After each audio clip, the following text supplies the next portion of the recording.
We're on land, yay! We bought it in 20... Double Trouble and Manor out there.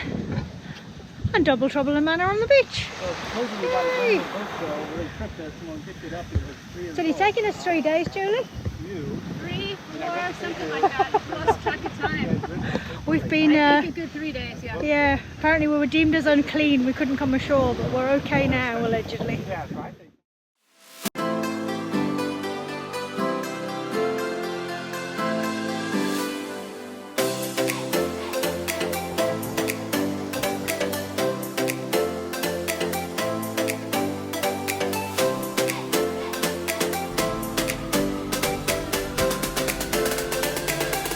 Don't forget to subscribe to our channel and click on the bell icon to be notified of future episodes.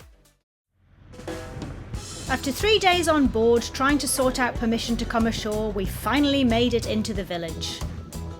We met the new mayor who had arrived from Majuro the previous day and he welcomed us to the island. We were given drinking coconuts and invited to have a look inside the classroom of the school, where the students were sitting an end-of-term test.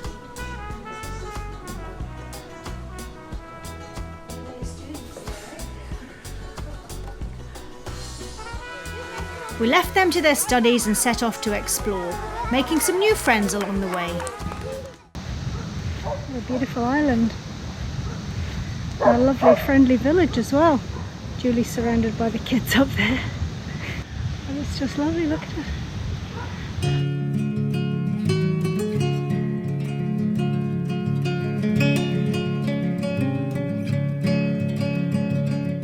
With our mini tour guides in tow, we began to uncover the wrecks and relics of World War II.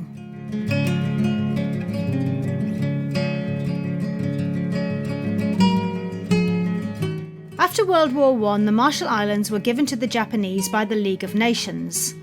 But it wasn't until they withdrew from the League in 1935 that Maloelap was first used by the Japanese military.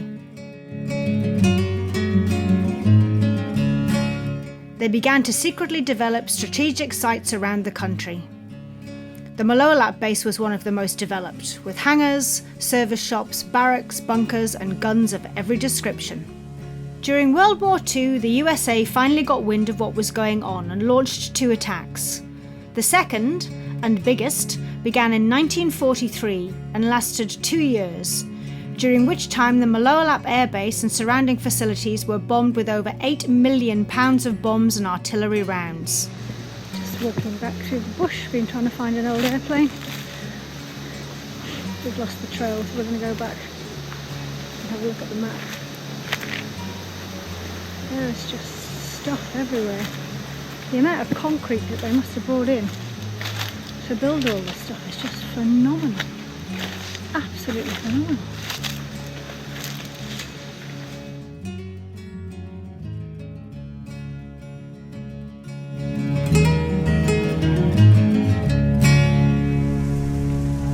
A second day of exploring was called for.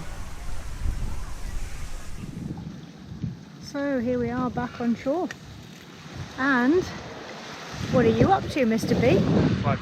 Daisy's coming out. Daisy, the new drone. We're going to see how high we can get her without her being boofed away by the wind. Oh, she's very tiny compared to Darren, isn't she? This is Daisy, everybody. Unfortunately, because the airstrip is still in fairly regular use by local flights, we weren't allowed to fly Daisy here. Never mind, we were off to find more wrecks. This time it was the wreck of a crashed bomber. Oh yeah, we're walking on bits of it. Peppered. Peppered with bullet holes.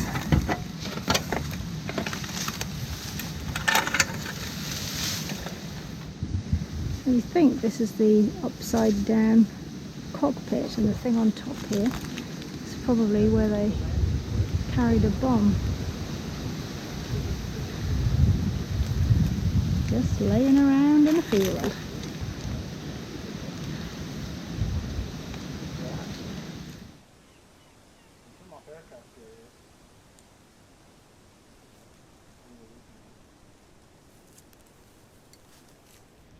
Yeah, kind of gets nowhere. Yeah, I reckon that's probably the tail section. That's got to be the cockpit then, yeah? Or, it's hard to tell, isn't it? Yeah, it is.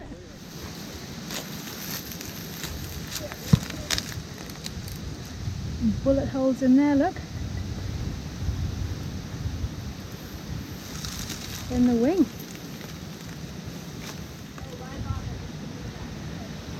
It's a landing gear. What we assume is a landing gear. It's attached to the underside of the wing there.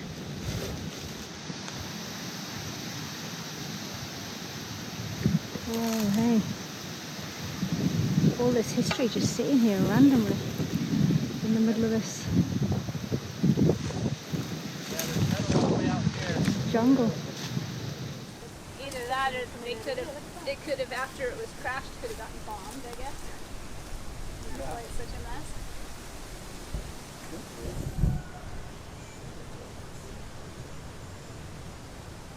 We came across another small settlement and one of the kids was immediately sent up a tree to fetch us coconuts while we chatted with the residents. So Marshallese people were living here at the same time that this was all the fort and everything? Yeah. Wow. Okay. That's why you never want to stand under a coconut tree.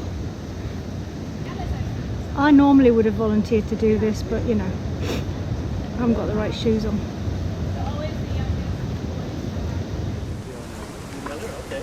Within minutes, the coconuts were shucked and handed around and we were off on our way again. How's your coconut? Beautiful. This time to the northern tip of the island, to a beach scattered with pillboxes and guns.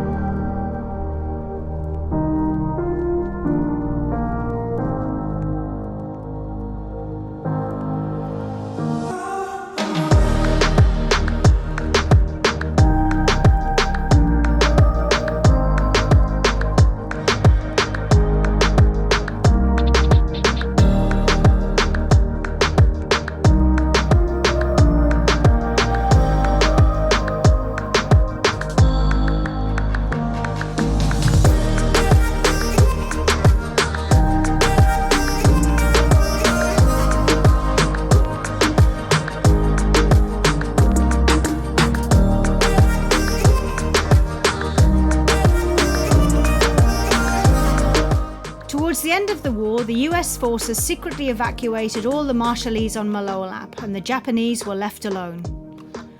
By the time the Maloelap garrison surrendered on board the destroyer escort Wingfield on September the 6th, 1945, the commander of the atoll, Rear Admiral Tamada, had lost 2,363 of his men, over 66% of the garrison.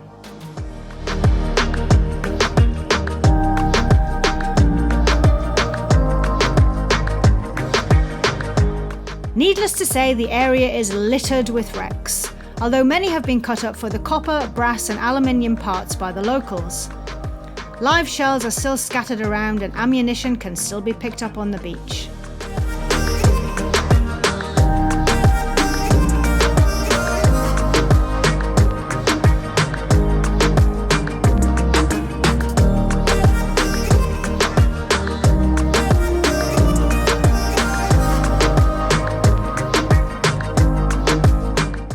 TAROA Island is beautiful. Lush jungle and coconut trees have reclaimed most of the island, and the main village is perfectly placed to overlook the deep blue lagoon. It was lovely to see a thriving community here. Some of the structures left by the Japanese occupation have been made habitable, but most housing is in the traditional style with a very welcoming atmosphere. A stark difference compared to the more violent history the island has endured.